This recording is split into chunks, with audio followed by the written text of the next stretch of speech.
Hello everyone. So myself Vivek Sharma. Welcome you all to our YouTube channel whose name is लक्ष्य tutorial Guwahati. So आज हम लोग continuity and differentiability का lecture number 3 को cover करने वाले हैं. इसमें हम लोग समझेंगे कि डिफरेंशिएबिलिटी का मतलब क्या होता है, कब एक फंक्शन को डिफरेंशिएबल कहा जाता है एक पर्टिकुलर पॉइंट पे. तो चलिए देखते हैं.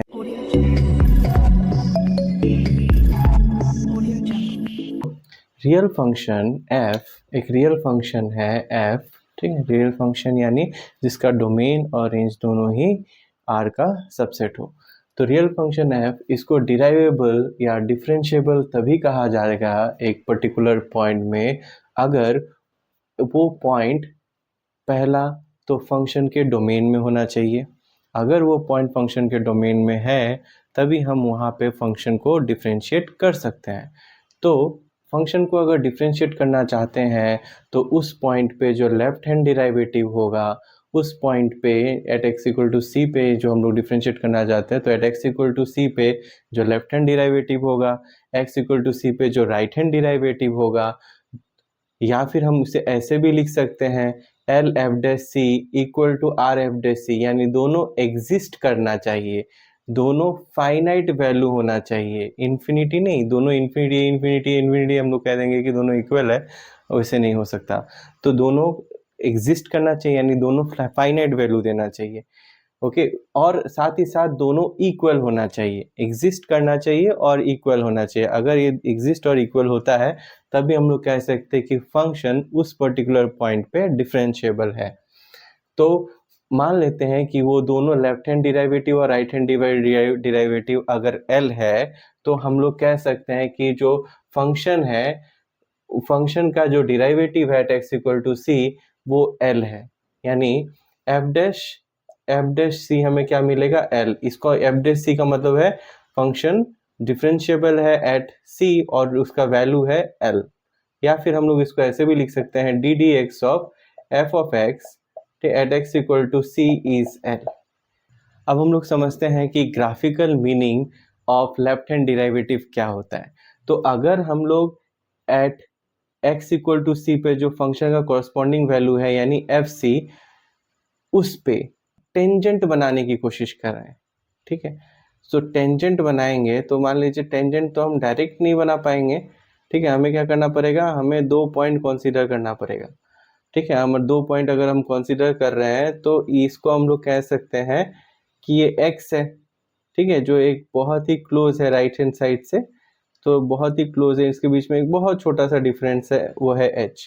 तो हम लोग अगर इसको अप्रोच करते हैं लेफ्ट हैंड साइड से, ओके लेट्स हम लोग थोड़ा सा ऐसे बना लेते हैं ग्राफ को. सो ये x इक्वल टू सी रहा तो ये f of c. Okay so हम लोग इधर से अप्रोच कर रहे हैं, ये हमारा x है, लेफ्ट से अप्रोच कर रहा है, c के पास जा रहा है. ओके सो ये हमारा क्या होगा, ये हमारा एफ सी हो गया और ये हमारा हो गया एफ ऑफ एक्स. तो हम लोग क्या करें, एक्स को सी के पास से अप्रोच करें तो फंक्शन वैल्यू भी, अच्छा फिलहाल के लिए हम ये दो पॉइंट कंसीडर कर रहे हैं, एक्स ये सी बड़ा है एक्स छोटा है. हम लोग क्या कर रहे हैं, इनको ज्वाइन करते हैं. तो ज्वाइन करने से क्लियरली हम लोग देख पा रहे हैं कि ये जो लाइन है वो एक सेकंड है.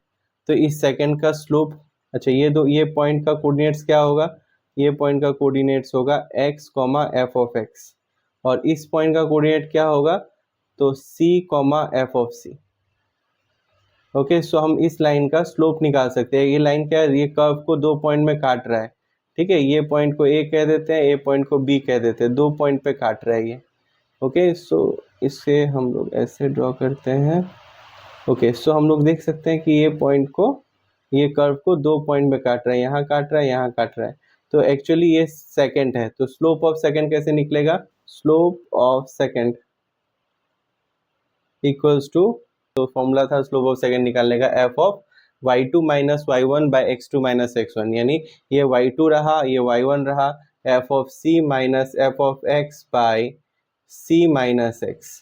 ओके सो अब हम लोग क्या करना चाहते हैं कि ये सेकंड को अगर हम टेंजेंट बनाना चाहते हैं तो हमें क्या करना पड़ेगा, हमें एक h इंट्रोड्यूस करना पड़ेगा. कहना पड़ेगा कि h एक छोटा सा डिफरेंस है h और x और c के बीच में.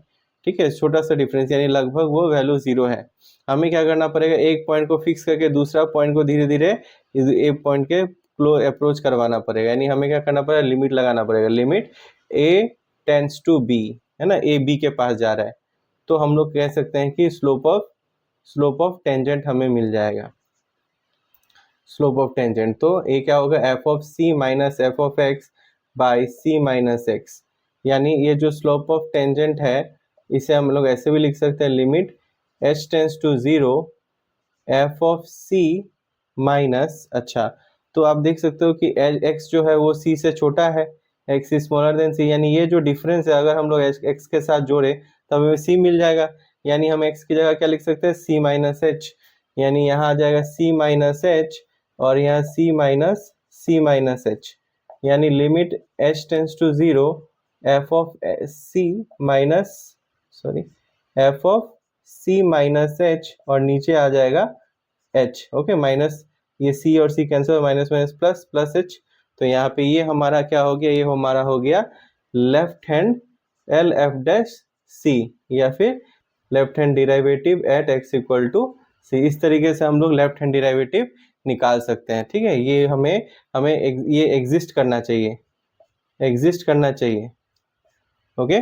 उसके बाद इसी तरीके से हम अगर राइट से अप्रोच करते हैं, ठीक है, राइट से अप्रोच करते हैं, पॉइंट ले लेते हैं, तो ये सेकंड रहा, है ना, और ये कॉरस्पॉन्डिंग ये जो एक्स एक्स इस बार इधर होगा, ये कॉरस्पॉन्डिंग वैल्यू ये एफ एफ एक्स रहेगा, राइट हैंड डिराइवेटिव कैसे निकलेगा, तो आर एफ डैश सी ये हमारा होगा, अच्छा ये हमारा जो पॉइंट है ये पॉइंट क्या होगा, इस बार ये एक्स होगा और ये कॉरस्पॉन्डिंग एफ ऑफ एक्स, यानी इस बार एक्स एफ ऑफ एक्स इधर होगा और ये तो सी एफ सी रहेगा, तो ये हो जाएगा limit H tends to 0 F of X, okay, limit H tends to 0 नहीं, पहले हम लोग दे देते हैं इसको दे देते हैं, ये हमारा ए बी और इसको देते हैं C tends to B, okay, C tends to B क्या होगा, F of x minus F of C by x minus C, okay. So हम लोग अब नेक्स्ट स्टेप में लिखेंगे लिमिट एच टेंस टू 0, यानी ये जो छोटा सा डिफरेंस है इसको हमने एक्स पकड़ा है, एक्स लगभग 0 है, तो हम लोग इस बार एक्स बड़ा होगा सी से, इस बार एक्स बड़ा हुआ, यानी हमें सी के साथ वो एच जोड़ना पड़ेगा एक्स बनाने के लिए, यानी एक्स की जगह सी प्लस एच लिख सकते हैं, F of C plus H minus F of C, और यहाँ पे भी C plus H minus C, तो C cancel, so limit H tends to 0 F of C plus H minus F of C by H, यही हमारा right hand derivative, ये भी exist करना पड़ेगा, ठीक है, दोनों एग्जिस्ट करना होगा और दोनों को इक्वल होना होगा, अगर दोनों एग्जिस्ट करते हैं और दोनों आपस में इक्वल होते हैं तो हम कह सकते हैं कि फंक्शन उस पॉइंट पे डिफरेंशिएबल होगा, अदरवाइज फंक्शन अगर इनमें से कोई भी, ये लेफ्ट हैंड डिराइवेटिव एग्जिस्ट नहीं करता, या फिर राइट हैंड डिराइवेटिव एग्जिस्ट नहीं कर रहा है, या फिर दोनों एग्जिस्ट कर रहा है पर आपस में इक्वल नहीं है, तो उन सिचुएशन में हम कह सकते हैं कि फंक्शन उस पॉइंट पे डिफरेंशिएबल नहीं होगा। सो ये था differentiability का concept. Thank you so much for watching this video. If you have enjoyed, please like the video, and if you have any suggestion, please let us know in the comment section. And if you are new to this channel, please do subscribe the channel before going, and meet you in the next video. Until then, take care, keep smiling. Bye everyone.